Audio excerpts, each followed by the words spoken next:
Hi, and welcome to the X22 Report Spotlight. Today we have a new guest, Clif. Hi.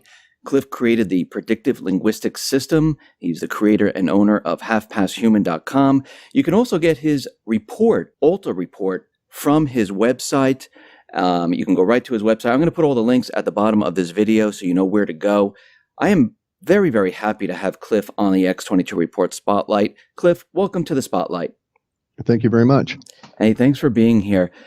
Let's just start off explaining what predictive linguistics is and what you actually do with the information that you get around the internet. Just give a brief summary of what you do. Predictive linguistics is an art or a science or a hobby that I invented in the early 90s. It is based on the idea that all humans are psychic and that most of us are unaware of our psychic impressions at any given time, and that these psychic impressions wish to come out, and that they do so through our brain, forcing us subtly to make different changes or to choose different words than we may not than we would have otherwise. Humans in English have a tendency to have about 100,000 words internalized, but in a given year we might only use 15,000 or less, and in any given week, week after week after week, our selection set that we would normally use might be, say, anywhere from 1,500 words to maybe 5,000.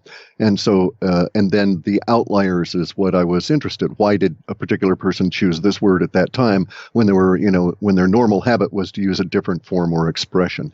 And so I came across this idea, and then the internet really started developing with HTML coming out of CERN in '93.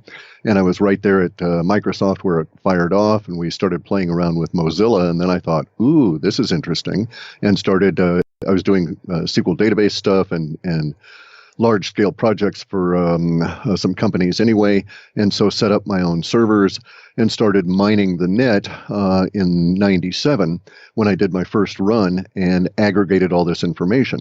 My intent was, because I'd been struck dumb by a brilliant idea in the early '90s, was to follow up on that idea. The brilliant idea was, stock market does not care. It doesn't give a damn about fundamentals or any of this. It's all driven by emotion. And so I thought, and basically lunacy and fantasy. And so I thought, okay, if I can get a step ahead of that emotion and tap into the trend of the lunacy and fantasy and where it's going this particular day, I could make some money. That was my motivation on it. But I fired it off, and universe had me make an interesting mistake, because my first target, so to speak, was this thing called SUN, Stanford University Network, which was a hot stock in the 90s. And I was just going to see how it worked with that. The data came back and started spewing out all kinds of stuff about SUN, the big scary ball in the sky, and I was hooked. And I never went back to look at stocks after that. So I wanted to start off with the election. Now, you predicted that Trump, or your algorithm and your information came in that said that Trump was going to win. We know that the election most likely was manipulated in some way, but everything that you looked at said that he was going to win. Here we are after the elections, and we see that around the country, people are protesting right now. They're a little upset. Other people are happy. From your data, are you getting any type of information on the mood of the country or the mood of the government officials? What are you seeing right now? When I first started doing the runs that brought up this particular period of time, the dominant, everything I do is in set data sets. Each set is linguistic, so I don't get a chart or any of that kind of thing, but I have this critter I called the emotive reduction engine, where I assign values for emotions to words, and so I can get an emotional tone. And I use that emotional tone with this vast list of words that is the lexicon that supports the work.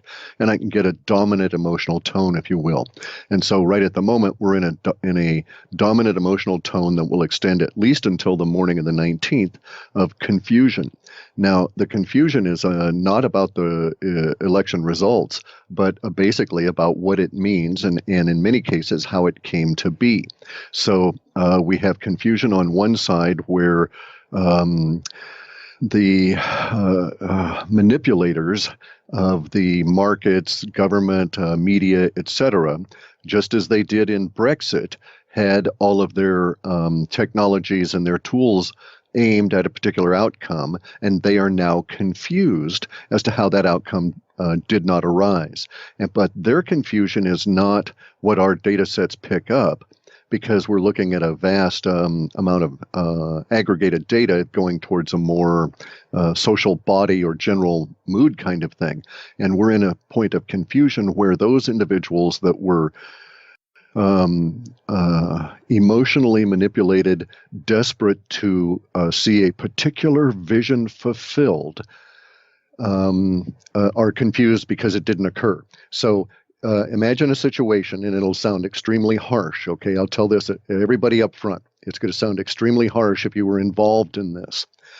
But imagine a situation where the deep state, with all of its technology, including technology that is designed for and deliberately focused on mass mind control, was aimed at a particular form of a conclusion. They wanted a particular conclusion, which was business as usual, that was going to lead on a particular path to ultimately what they thought would be a limited nuclear war with Russia in the Middle East and in that area.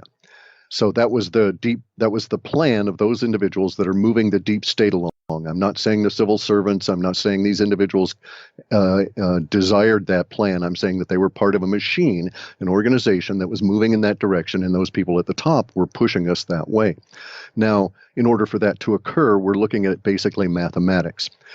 And let me divert for a second. In the 50s, there was this marvelous science fiction writer, Isaac Asimov. He wrote a series of books called the Foundation Trilogy. In there, he prophesied, so to speak, the sort of the work I do at the moment in an analog of it. But they came across, and he developed this idea of a mathematics involved in social engineering. And the Chinese went ahead and they have indeed perfected, or are in the process of perfecting that mathematics. And if you read Chinese literature, you discover that their social engineering is very focused. And they know that, for instance, if they're going to achieve a certain outcome in a racially mixed community that they're going to take over, they have to have at least 21% Han or racially Han Chinese in control in that environment. 19% won't do. 23 is too much. It's fine, but it's just too much. You don't need it. And so they're that precise about it. So the mathematics are that precise. The deep state had a particular set of mathematics involved, but in order to achieve this mathematics, you can look at an equation that says one man can change the world given enough time and enough energy, or unique happenstance. Eliminating universe and providence and unique happenstance. For one person to change the world, you've got to have as much energy as it takes that one person to affect the other 7 billion people in the world, or enough of them that they can change. However, you get a certain start of a ratio, and you can start doing things. The United States went into a revolution in the 1700s with 3% committed to that goal. That's all it took, and it was successful. The powers that be, on the other hand, had a very different problem. They had to get a vision accomplished that had only perhaps maybe a small fraction of 1% that was truly dedicated to that vision, which was the continuation of the oligarchy and the hegemony of the dollar and the things the way they were. In order to do that, therefore, they had to convince a large body of people to also share that vision. When these people were convinced, they will necessarily crash now that that vision has not occurred, and they will not understand why they are crashing or what actually has occurred to them, okay? And this is where this information becomes harsh.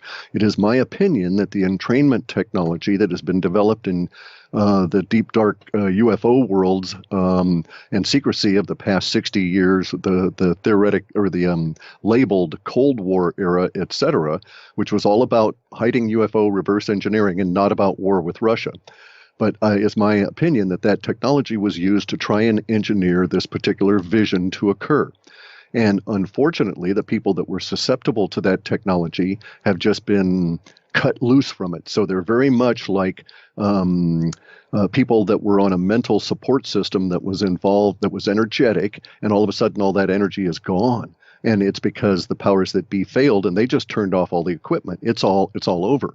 And this is why we're seeing this particular reaction, and this reaction will continue at least through the morning of the 19th. The reaction is also going to be global because you'll notice that the effects of this were media driven. And so we have people that were desperately anti-Trump repeating the same homogenic keywords, their selection of xenophobic, racist, and misogynist. That's all they say, xenophobic, racist, and misogynist, over and over and over again. And that these people, when you question them on them, can't provide you any details of it and get really weirded out by it all. And you see this on the YouTube videos now. But these individuals in Britain, throughout Europe, they were as affected. And a lot of these people were sort of like unintended victims of this entrainment technology. And the snapback, the release, is going to cause problems, this state of confusion. Now, there's also other aspects of the confusion, which is as I pointed out, the powers that be at the top, wondering basically, okay, what the hell happened? And then the next question that's going to occur to them is, how do we react and how do we survive? It's not cover our asses anymore. It's survive. If you notice from the WikiLeaks, Hillary actually said, that in very graphic language that we're all going to hang from nooses if that bastard wins. And so that bastard is one, paraphrasing. And so the next step is going to be nooses, and it's going to be to the point where these individuals realize that the crime spree is finished. It's over. There's been a turning. The problem for them is that as Taoists say, we change at the point of the most extreme, and just coincidentally, here we are at the point of the fourth turning within the population of the United States at a deep level that coincided with this. It wouldn't have mattered who actually emerged. It's a situation of historical energetic impetus, and someone would have emerged to fill the role that Trump occupies now. It's not if not necessarily him. And it's my understanding of how these things work that if Trump had been taken out early on and had shown huge progress and so forth and had been assassinated, then we would have had someone else arrive that would have also taken on this particular role at this time to get us to this particular point. So the fact that the powers that be saw him as their stooge, basically he sort of a rope-a-dope, and that's where we're at now. So we're in a state of confusion that's going to go on. It's going to hit the markets very hard, and then we're going to enter into a very large deflationary event in early 2017 that will roil the country in sort of a temporal echo of what happened when right after Reagan was inaugurated. In your report, I noticed that you said something about government employees getting fired or committing suicide and bankers being dismissed and fired. Are you seeing that there's going to be a wave of, let's say, cleaning house and people getting scared and jumping ship? Is that what you're talking about? Correct. That's true more in the civil service side, more in the government side of that particular statement.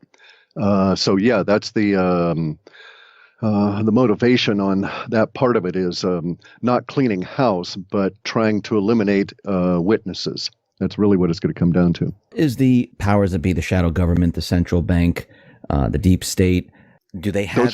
Those are all different, by the way. You're speaking with a linguist, and I don't want to be pedantic, but okay. So the whole mass of them, correct, if you want to talk about that. But if you're we shouldn't use each of those words to try and refer to a single entity. Let's just talk about the central bankers right now.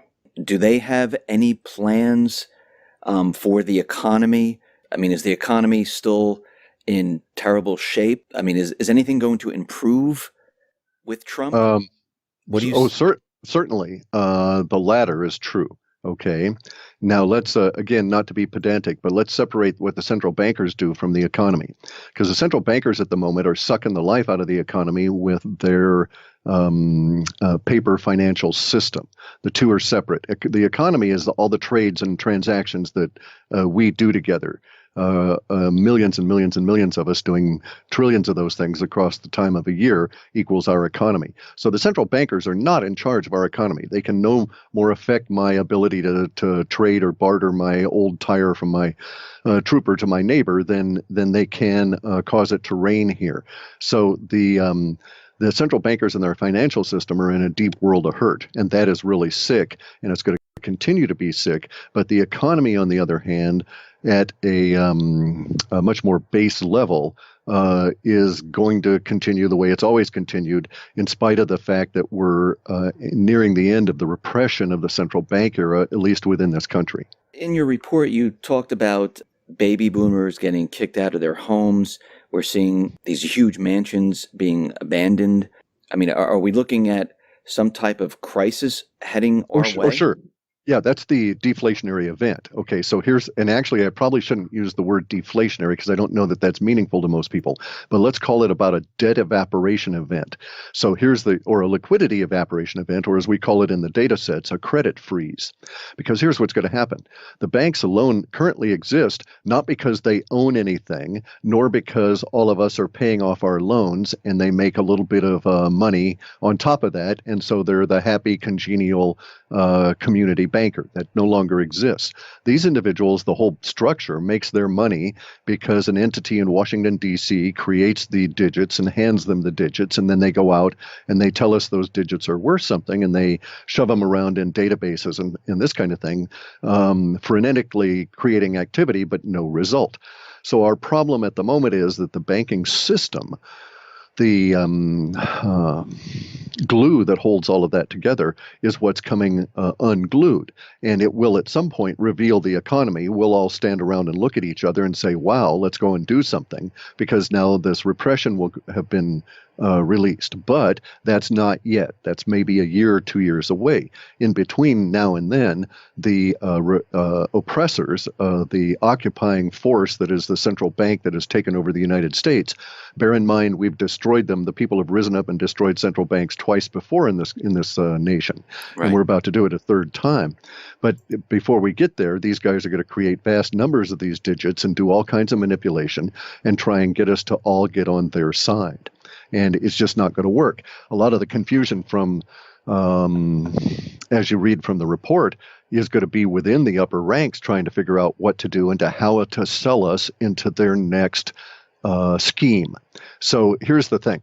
We are dealing with sociopaths, all right? At the very top are the psychopaths. They're the ones running around that say, okay, you looked at me wrong, have him killed. All right, the sociopaths are the people that do the killing because they're afraid not to. But the sociopaths, being the people that do the implementation, are bound by their sociopathic nature. They require willing victims.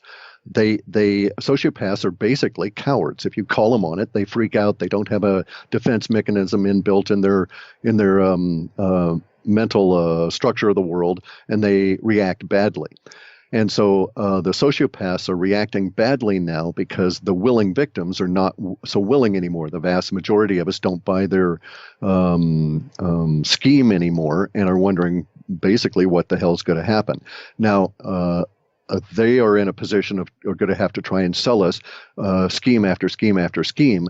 And they're in a position where they can't not do that. They can't just stop and say, well, we screwed up, guys. You all are on your own. We're going to go off and, go on a cruise to Acapulco or something while you guys figure it out. They can't do that kind of thing. They must continue because of the nature of what's going to happen. But here's their real problem. Every time they do something new, it makes more and more people fall into the camp of not buying their vision anymore. So it's truly beyond ineffective. It's now into generating their own demise. Some of them may be smart enough to realize this, but I doubt it. As you realize from what the data is saying in the reports, we have a very rough couple of years ahead as the central bank dies, and we have to get rid of it. The analogy I'm using with friends around here in emails and stuff is that the dinosaur is dead.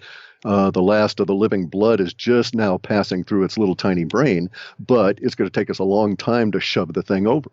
As we go through this, do you see like foreclosures in homes? Do you see people losing jobs? Sorry, let me go right to that point. Oh, okay. your last question in the housing. As the central bankers dry up, they pinch off the flow of this free money to everybody, meaning the other banks, and the banks therefore will start instituting, as they did in the 1930s, this provision that's in all the contracts for houses that says, hey, we can call this note due if we need to. And that's really what it is. It's long and involved, but it's still in all the mortgages. And it says, at our need, we can make 100% of this mortgage due right now. They're going to do it en masse. That's how they took vast numbers of properties in the Midwest, vast areas of farming land that were aggregated into huge tracts and sold to corporations, were seized with that particular provision in 32 when the bonds went and the bond fiasco. Then we are right in the middle of another one of these bond fiascos, and it starts right away in terms of the need of the liquidity for the banks. So expect them to start trying to make as much in the way of the profit or liquidity for their institution by property seizures early next year. In the 30s, it took them about 6 months to have something implemented. They may do it far faster now because they have the modern communications. Isn't this going to make people like really angry, calling everyone's loans, at the same time? People, I mean, we're going to see riots. If they we saw them in the 30s, and the military was called out to shoot people. This was the time in the 30s when factories were taken over by workers that were dispossessed because of the credit freeze that occurred then, aka a deflationary event, as we hear it in the reports, and it leads to the government having to call out the military because you start getting strong opposition to these immoral acts. And their response in the 1930s was, in the area I live up here, was to shoot people on bridges south of me, about 40 miles, where unionists had decided that was enough. They were going to try and forestall a foreclosure sale. See, they still have to go through the legalistic component of it. The robo-signings were their attempt at the bank level to avoid the local sheriffs and avoid the local problems. If they can just send you a note saying you're foreclosed, we'll be there Tuesday to kick your ass out, and there's no meeting on the courthouse steps to sell the foreclosed property as a, quote, formality back to the bank, which is usually what happens, then under those circumstances, there isn't the huge giant outcry. So they've done everything they can in the last 15 years to engineer a system where they don't have to encounter that local opposition. I don't know how it is in the East, but out here in the West, they haven't been very successful. And so they will get mass opposition. And that's why I say in the data sets, it's coming out about half of the people are just going to walk away, just acquiesce to this. I don't know if it's a lack of support structure, their age, or what the deal is. But the other half are going to be rather miffed. And there's going to be a lot of bad behavior. Is the government going to react to these people that are angry? Because I can see in certain cities and certain areas that things will get completely out of control. And what will the government, does your data sets and your information tell you how the government is going to control the situation? No, we get details, and what you're asking is basically for me to describe an outcome. And so you're talking to somebody that deals in things temporally. So it's like, on what day are we describing this? What day do you want an answer for that? Or are we talking at what point in a month? Because this is the way it is with humans. There's always dynamic activities. So this won't happen all in a single day. It's going to happen to individual banks as they need the liquidity. Their response is basically going to be the same, but it's not going to be so ubiquitous that, say, all of the mortgages are called by Wells Fargo on a particular day all across the nation. It's not going to work that way. But at some point along the way, sometime next year, we can all look back and say, oh, look, most of the nation is now involved in this generalized warfare with illegal foreclosures, as the banks are desperately trying to save themselves because the other components of their supposed safety plan, bail-ins and bail-outs, are not working. Do you see banks closing? Oh yeah, in vast numbers, and it's going to just be absolutely horrific. When it goes, it's not going to be like the this won't be like what happened in the 1930s. Okay, let's take as a our basic model, what happened in my area, Olympia, in the 1930s. There were 19 banks when we went into the Depression in 1929, and there was one when we came out. So 18 of those banks and credit unions and savings and loans failed in that period of time from 1929, and let's just call it 1942 to say we were nominally out of the Depression here. All right. During that period of time, they failed. We don't have that situation now. We don't have a situation where we have 18 independent banks that were loosely connected to a centralized banking structure. Now we have an octopus, a giant banking system that feeds off of a central heart and a central brain. So big banks will fail and they'll take out all the regionals. Now, what our data showed about, I want to say maybe 5 or 6 months back, maybe it was longer than that. I just don't remember because I write these things, and I just can't remember. I'd go crazy. But sometime back, the data sets were talking about how the failure would occur, and that it would start at the mid-tier, at the regionals, that they would go first. That banks that had, several hundred branches were maybe across a couple of states, they would be the ones that would be bled dry first, and the chaos would start with them. ATM closures and all of this sort of thing. They're going to try and maintain the big five as long as they can. As I say, the dinosaur just doesn't know it's dead because the last of the blood's still being pumped up its neck. So you said a couple of things. Okay, so you said a credit freeze a little while back as we were speaking. And when you say a credit freeze, does that mean that supplies and goods will not get to stores? I mean, Correct. Okay. That's a side effect of it. That's a side effect. Okay. We've had the credit freeze in the data for a couple of years at least, maybe longer than that. It was in very long-term data. Now we're getting into the details as we move closer to the event. That's basically how our system works. For some reason, well, no, it sort of makes sense in a way. Humans are psychic about, some humans are psychic about events in a long-term way, and we get hints about stuff that might happen 3 and 4 and 5 and 10 years out. The closer we get to it, apparently more and more humans are on the same wavelength, and they start picking it up, and we get greater number of leaks. Therefore, we get a little bit more detail. That's like our short-term data. And as we get real close to it, lots of people can sense it. And so they start triggering their psychic impressions, and those come out, and so we get a little bit more details. So that's sort of the mechanism by which it goes. So we've had credit freeze for a long time, and fundamentally, one of the major side effects that you and I will experience is what we call the just-in-time failure, the just-in-time supply system. You have to think of 1940s, end of the war. Peter Drucker goes to Japan. He creates in Japan, because they were just destroyed, he helps MacArthur rebuild the country, and they decide on a model called the just-in-time supply system. And that's where the carriers, the truckers, basically are your warehouses. You just don't build warehouses anymore. You sell off all the property and you devote the money to a different system. That's where we're at now. The Western world adopted this model over the 50s, and it's now going to fail. It depends on ever-increasing cheaper energy, ever-increasing cheaper credit. Neither of those is true anymore.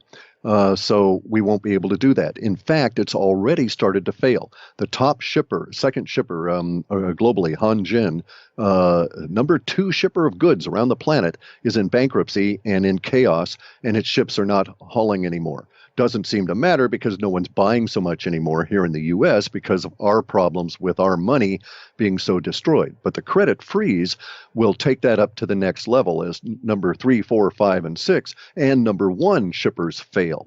And then when they fail, they'll be failing under the impetus of they don't have credit to pay their employees nor to front the fuel costs, etc. So we're going to see real chaos as loads get ships and loads and crews become, abandoned and stuck in various ports, and the system breaks down all around the planet.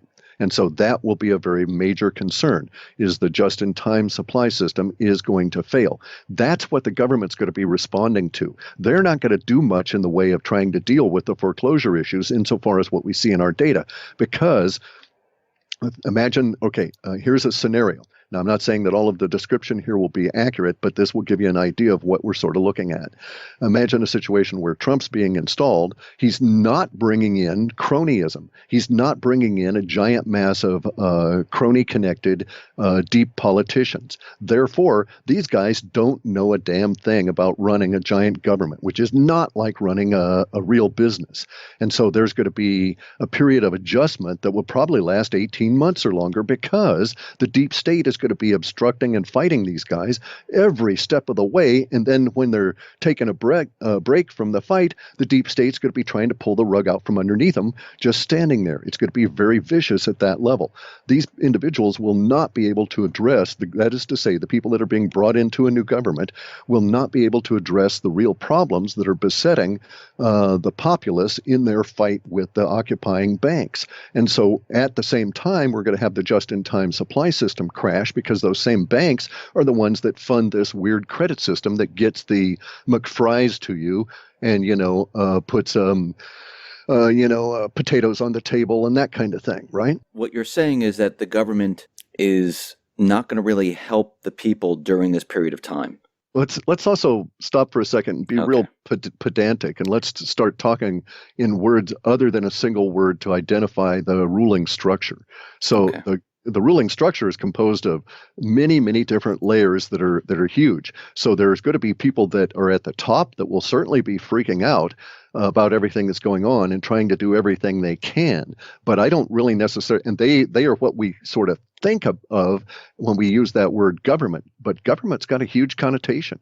It's everything from the El Presidente all the way down to the FEMA guy that's either going to give you a bottle of water or throw you into a camp. And so what are we actually talking about? I'm wrapping my brain around all of this and everything that you're saying here. You also mentioned something about ATMs shutting down. Does that mean we're going to have a cash crisis?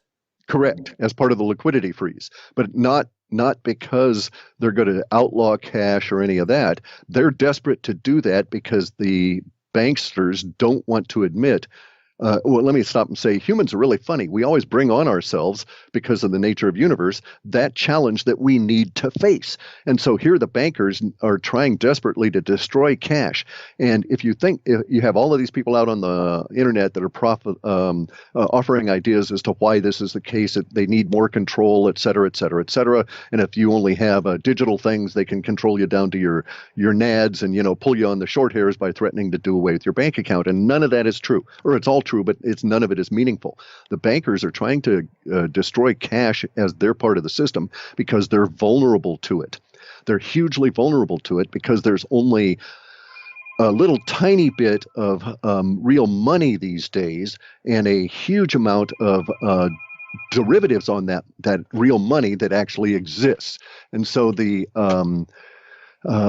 problems that they have are cash-based, but not the way we think. We're going to have a cash crisis, and it's because there is not going to be enough money, actual currency, circulating through the real economy to support their paper games anymore. They were trying to get us all to shift into their virtual sim world and play with their sim money 100% of the time and get away from the cash that really is the underpinning. If you look at this thing called base money supply, you see how vulnerable we are. We have a population that's hugely inflated. It's twice the size as it was in 1947. We have a debt structure that's perhaps 100 times inflated over what it was in 1947, but we only have 2% more actual circulating money going on in society, and that's where economy actually exists. And what they were hoping to do was to speed up circulation by making it all digital. And they've got us all into a digital world, but they're still dependent on that base money, and it's got them got them by the short hairs. And so we're going to run into a big crunch here, a big credit freeze at the same time that we find we're cash strapped. If you look at what's happening in Egypt, right? Egypt is having a huge currency crisis at the moment. Why? Because there's not enough physical dollars in the country to support their derivative debt structure now that they're getting into the deflationary wave. That same deflationary wave has caused hyperinflation in Venezuela, Argentina, Zimbabwe, Kenya, Hungary, Uzbekistan, and so on. And now it's about ready to hit Europe. It'll hit here probably March or April of next year. We'll start getting into the hints of hyperinflation, although I'm seeing temporal markers of it today. Let me just back up here for a sec. Sure. You're talking about a cash crisis, ATMs closing. So for those people listening, will they be able to get cash out? Do you see that, are there going to be bank runs? Sure.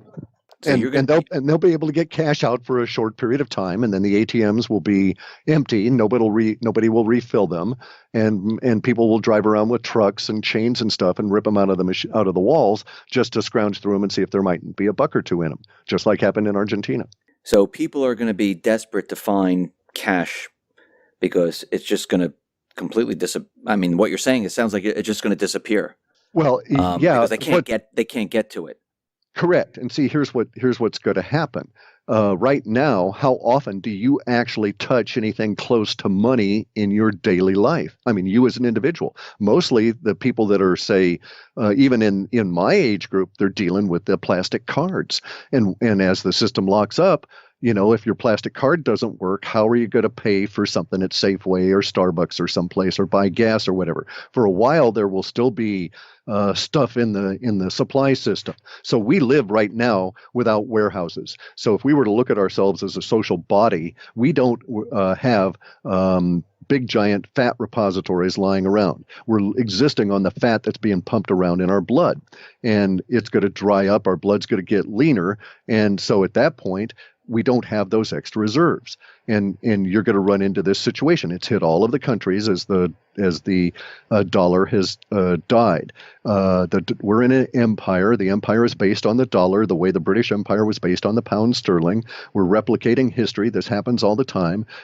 Empires die from the periphery. Part of our periphery was Argentina, Venezuela, Greece, Hungary, all these countries that were dollar based on their own currency. So we see it there first. So let us not be surprised when it hits, Florida, New Hampshire, California, et cetera, et cetera. So you also mentioned inflation, and we're seeing some inflation now. How bad is inflation going to get? I mean, what are people going to see? I mean, from everything that you've been looking at, does that tell you like how bad it's going to get for the people? I get an emotional indicator. I get a lot of language about it, so I have a gut feeling. But we don't, for instance, get charts. So imagine a situation where we're going to get a psychic leak from the future. It's going to happen to you today. You're going to choose a different word today, put it into your email, not email, but on a forum somewhere today. We'll pick it up and it'll get aggregated in, and it will affect our conclusions. Well, the way that works in that chain, people sometimes, in a sense, you can imagine they're sort of like getting psychic headlines as to what's going to happen in the future. Most numbers in our system we throw away because the internet is basically entirely a numeric system.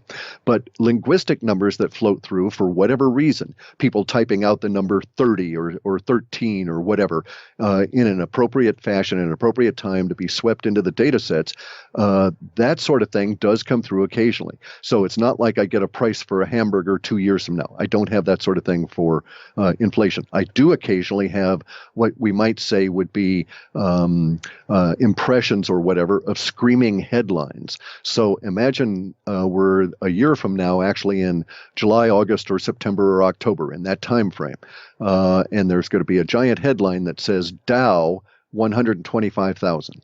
So that gives you an idea. So what is the Dow today? It's at like 18,000 meaningless US dollars. Well, right. A year from now, it'll be 125,000 meaningless US dollars. But at that same time, that'll also be the price of an ounce of gold. Insofar as what our system is saying, it's not saying gold's going to be 125,000. It's saying that there's going to be parity about that time between an ounce of gold and the Dow. So if the Dow is up that high, inflation is going to be running massively rampant. Huge. Yes. Yeah. Yeah. And then, I mean, from everything that you've been telling us, to me, it sounds like the government is going to have a major problem on their hands. You mean Trump and the people he brings in, or do you mean the deep state? Because they're going to have different problems. I mean, let's talk about Trump and the people he brings in, because people are going to be screaming and yelling, and most likely I'm thinking they're going to blame him for what is happening, because we don't get that in the data. We don't have that component of it. Yeah. Wow. Okay. We get the screaming and yelling. We get the riots. We get the rage. But okay, now I've got to be circumspect here, okay? And I'll tell you that up front, that I've got to be restrictive on what I talk about, because there's a lot of crap I don't know about how my own system works, and I have to be careful not to break it. The very first time I ever made a public announcement about anything was about the pending 9/11 attack, and within days my system broke down because of giant circuitous references I had never anticipated. As people started talking about it ahead of the event, and my own system started picking it, up its own stuff. So I've got to be very careful about what I get into. However, there's going to be a certain series of events that are forecast in the data that will pick up sometime, say around December 15th, that will run through next year, that will have a, let's say, a counter, they'll be the other side of the teeter-totter emotionally, and will draw our emotional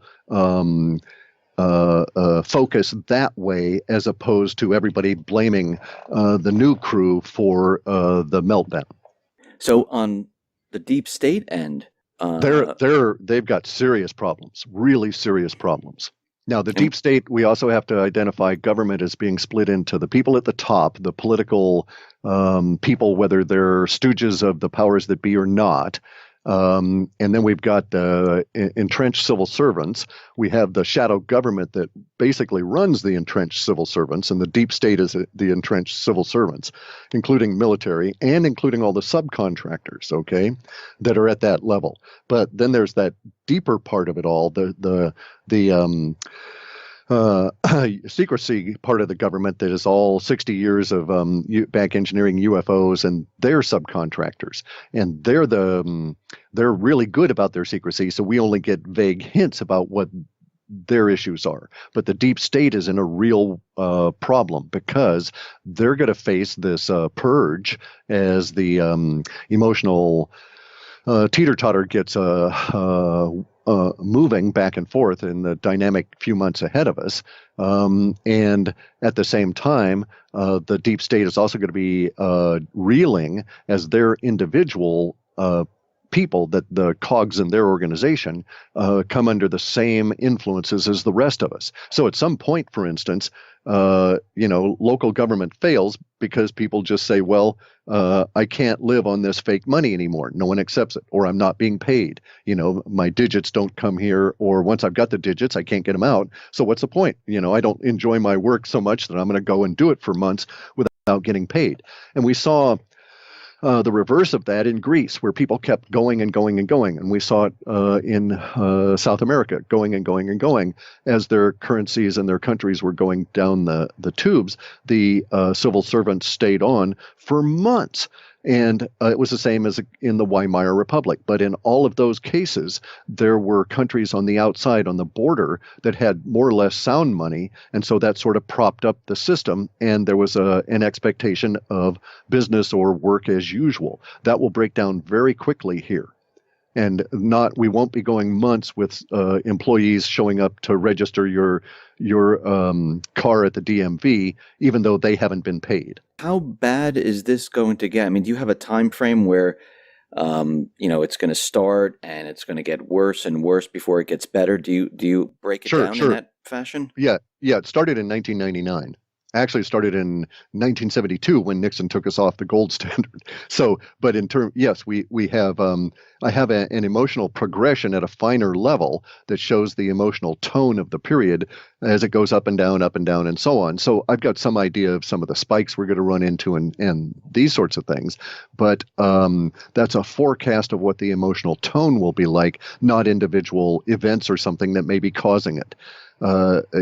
The system is very much Rube Goldberg in that sense, that we don't have a complete painted picture. There's a palette here with a few things, and there's a brush and these kind of things in it. So we just have to make do with what we've got. It's going to get extremely bad, but it's going to depend on where you're at. Relative to that in the U.S., some places are not going to do so bad. Hawaii won't do so bad. Guam won't do so bad. A lot of places will be abandoning military bases. We won't have the money to bring them back. That part of it's going to happen really suddenly, and so it's going to cause real problems. That's been in the data sets, since like 2007 or so, and we're getting into that time when all this will occur. There's this book out written years and years and years ago. I don't know the guy's names or anything, but the book was called The Fourth Turning, and it gives a sort of an idea as to what we're going through in a broad stroke, because what's actually occurring at a social order is that our society is changing. It's changing, and there was an attempt at that moment by the powers that be to cause a change towards their vision that we had discussed earlier, because when something's in motion, it's easier to make it shift than if you've got to lift it up and overcome the inertia and all of that. And so they were taking advantage, they thought, of this particular time of emotional turmoil. They had all the technology that they'd reverse engineered from the space alien ships, all this sort of thing, their entrainment technology. They were all set to go, and it failed on them, and they don't understand why. So their confusion is going to play out in their interaction with each other and with the remnants of the control structure of the deep state. So now bear in mind, all of these people that had been working for the criminal class, that had been doing evil acts, now know they're at risk. They now know they've got to be scrubbed in order for those criminal class to get away. These people don't want to be scrubbed. There's a whole lot of them. So there's going to be a lot of people talking. There's going to be a lot of people that feel their best interest is to be a whistleblower or to, confess their crimes, that the people above them get nabbed and not them. There's going to be vast quantities of confusion. So if we describe government, we're not talking about a cohesive whole in any way, shape, or form. We're going to be talking about a dynamic, a massive movement. In my last report, the conclusion was titled that chrysalis begins with dynamic motion. And people think of, a caterpillar cocooning itself and coming out as a butterfly or a moth is really a neat thing. And they just sit there and something happens underneath the cocoon. But what they need to understand is that cocoon has to exist ahead of time. You've got to create that. And if you've ever seen a caterpillar or a worm cocoon itself, this is the most strangest dynamic motion you've ever seen, as they try and wrap their bodies with this silk over and over and over again from within inside the silk as they're doing it.